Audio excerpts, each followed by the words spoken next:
Hey guys, hey, how are you? How are you?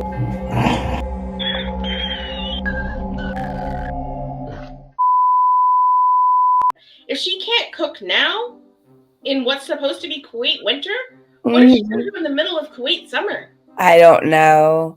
And why is she wearing the hijab and that? I don't think Salah has even asked her to wear that. She has just adopted that. Why are you still wearing it? Stick a hat on your head if you don't want us to see your hair. But buy some sundresses and wear those. Why are you wearing a couch cover? That is like a couch cover. Oh my gosh. That is like the material of a couch cover. Like, could you imagine it's like very heavy. That's heavy. Just cutting this sofa off and just wearing it as a skin? Like, no, but that is exactly what she's doing. I'll answer this question because I saw it a few times. If I was the Salah account. Now, yeah. Not once by the Salah account. What about the little sister account and the little brother? Okay. I don't know if you guys remember the little sister and little brother account is that person who said that they were like kidnapped in Turkey and they were trying to reach out to Salah and Chantal to help them because their parents were holding them hostage in Turkey. Help me! My parents are holding me hostage in Turkey. I'm like, was your name like not Veronica or something? And now you're going by this. I think it's weird these people who make all these accounts. Like, if I was just like, how many supporters does Chantal really have? Because this little sister, little brother, that's got to be at least one person with two accounts. I don't know. What I will say about the Salah account is know that he copied and pasted some of the things my husband said to him in Instagram. So he copied and pasted it. Like the thing about the cardboard box, he copied and pasted that because my husband had said, if you love your wife or you love your husband and you're content in your relationship, you can live anywhere, including a cardboard box. I know that he copied and pasted that. So it's possible that he's copy and pasting things. Maybe she sent him a list of things you can say and he copies and pastes it and puts it in there. He obviously has no job because he was available every time she went live. If it was him, he was there. He would just show up. And I was never a mod for Chantal. Never.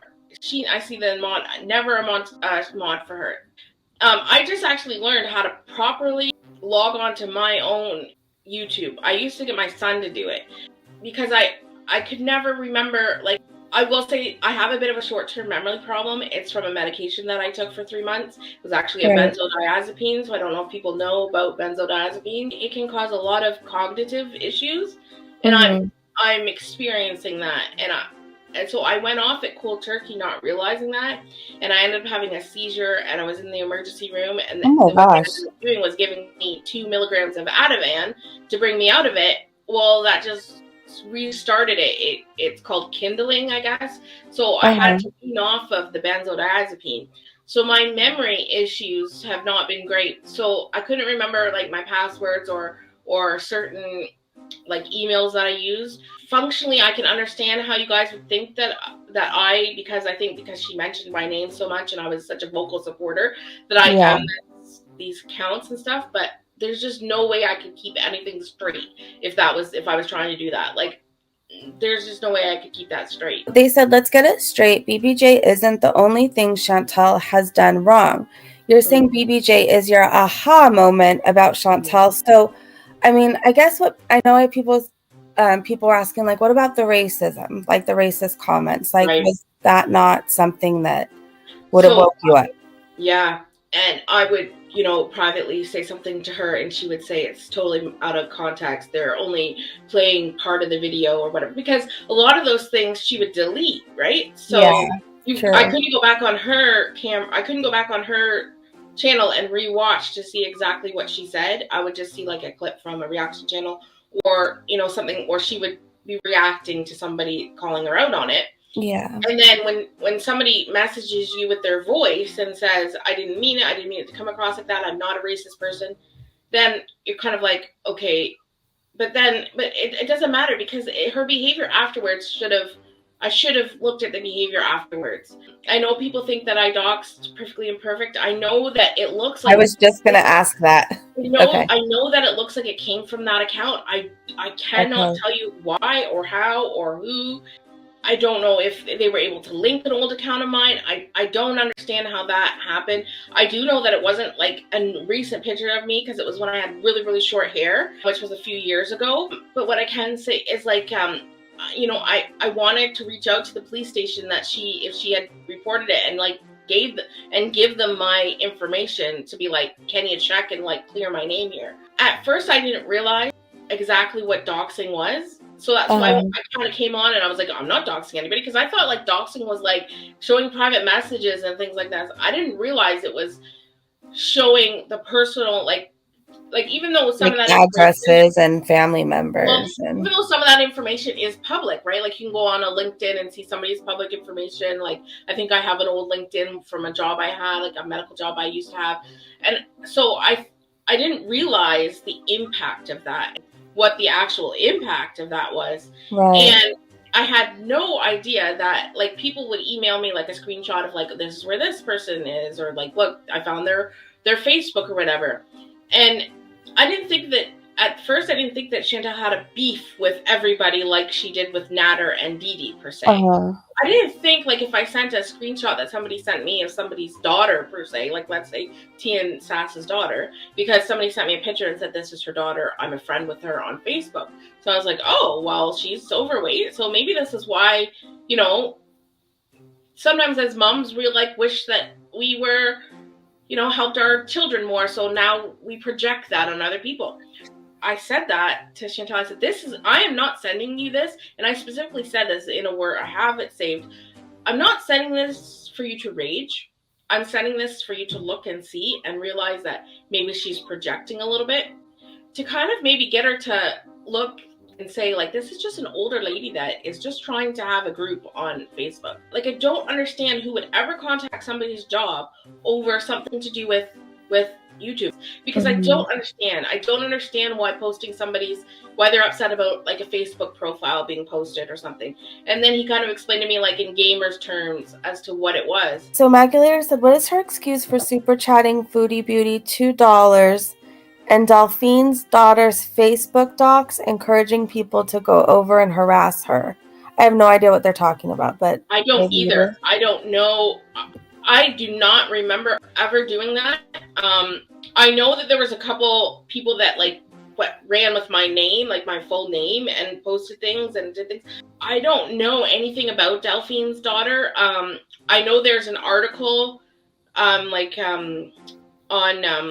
obituary.com or whatever that talked about her daughter, like all of her family members. But I would have never said for somebody to go to her daughter and harass on Facebook. I don't believe that was my account that said that. I have a question. Did Foodie Beauty encourage you like to come after me at all? And what made you what happened? Like, did I miss something? Because I'm not even sure how we started fighting or going at each other. Like, what made you so upset with me and why? I don't understand how it all happened. If she's got this supportive husband, why isn't she just raging with him, then coming on, like, dumping everything on him? That's what you're supposed to do with your spouse. Talk about things, work it out, and then come on with a cheerful face and but no, how embarrassing it has to be for him. Right. To have her raging in that small little apartment where everybody can hear everything she's doing. She wants to dress the part of a Muslim, but she just isn't acting like it at all. So, like, is the Muslim garb for her a punishment now? Is this a punishment for everybody because she doesn't want people talking about her body and things like this? So she just puts herself through that now? She's sitting on a couch. Nobody said she has to sit on a couch in a hijab and a full abaya. She can sit there in a long sleeve light cotton dress. She doesn't have to sit there like that. But I think personally what's going on is that their couples channel is what they're going to present to anybody who in the Kuwait government wants to question anything to do with their relationship or anything like that. And then this channel, she's hoping they'll never find out about. Right. And so she can rage and do what she wants. That's why he's not featured on it very much. And everything's scripted, and there's no live streams on the couples channel. The last community post was like 2 months ago.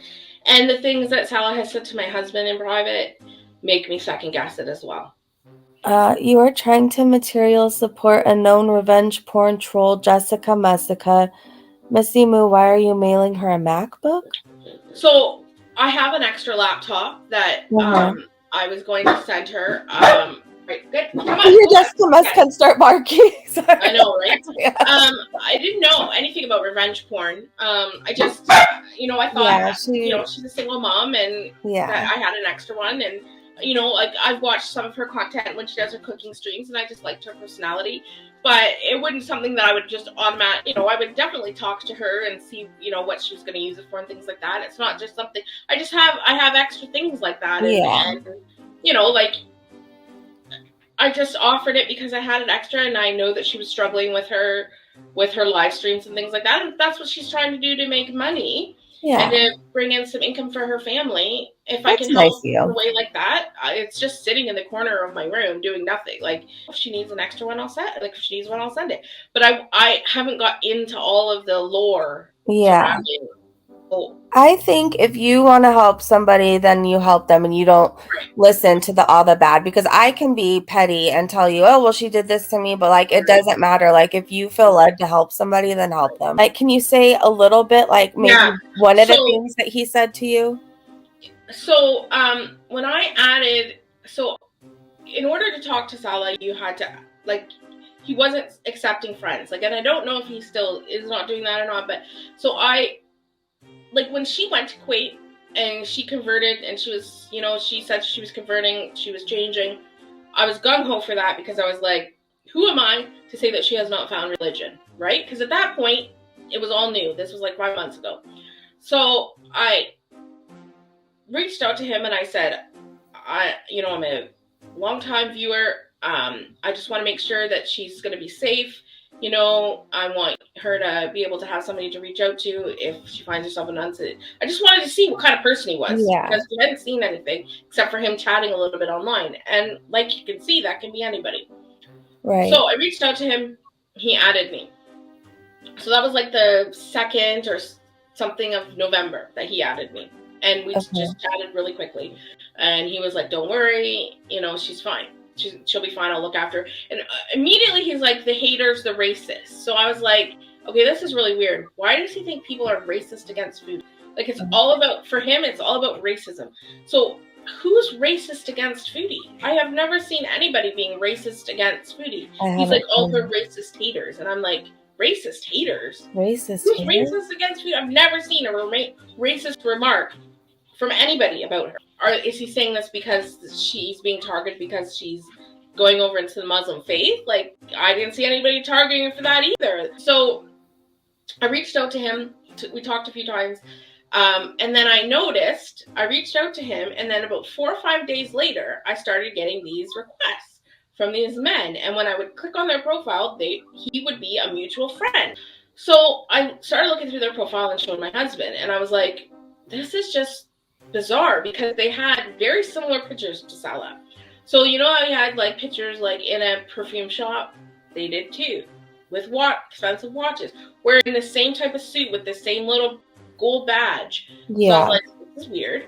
So then, and also they would have like a cheesy, he has like that cheesy quote that's in like Canadian, like botched English type of thing. Like not to, like I get it, English is a second language for them, or even a third language. But it was just like a cheesy quote that was on his Instagram profile. Well, they had one of those too. So I was like, this seems like a men's club or something, in all honesty. Like, what's going on? So just the more because I decided that I'm still kind of working on this one guy, because I was like, I want to see how far this guy tries to take this. Right. So that's why I didn't post any pictures or anything, because I'm seeing what this guy does, because instantly they try to video chat you. Well, number one, I'm not going to video chat them in my house. And I want it to be controlled on my end if I am going to answer a video chat from this person, and to see what this is all about. Because Foodie, as much as she tries to say she's educated and smart, she is extremely naive when it comes to relationships. And I tried to tell her this, but you can't tell her anything. Because at first he seemed like a very cute, attractive man. I thought, I'll do something funny and say, let's trade, whatever. Because that's my humor. That's what I'm like. I'm humorous like that. I'll tell, my girlfriend will come with her with Burger King, and I'll be like, here, take Adam. I want your Burger King. Like, I'm like that. Like, that's just my sense of humor. Like, we're very secure in our relationship. We've been together for 19 years. He knows my sense of humor. He knows I'm not trading him for anything in the world. She thinks everybody wants what she has. Yeah. She has nothing. Nobody wants what she has. You cannot look at what she presents with Salah online and think it's a relationship. Right. The one guy who messaged me, he said, how old are you? And so I was honest. I said, I'm turning 42. Yeah. He said, I'm 23, and he put like hands, like a face like this. And I'm like, that's very young. He's like, that's okay. And I'm like, I'm 42 years old. He's like, that's okay. And I'm like, I go, 42. He goes, you're Canadian, right? And I'm like, yes. So I shook my husband. I'm like, he doesn't care if I'm 65. Yeah, he just wants to know if you're Canadian. That's the important part. And he's trying to say that Salah doesn't want to come to Canada. He wants to come to Canada. He wants to come to Canada. I think she has severed her ties in Canada, so he can't send her back. It's like she wanted to move in with him to be stuck with her. And that didn't work. So now Salah is going to be stuck with her. If you look into the rules of sponsorship for Kuwait, the person that sponsors you is responsible for your behavior.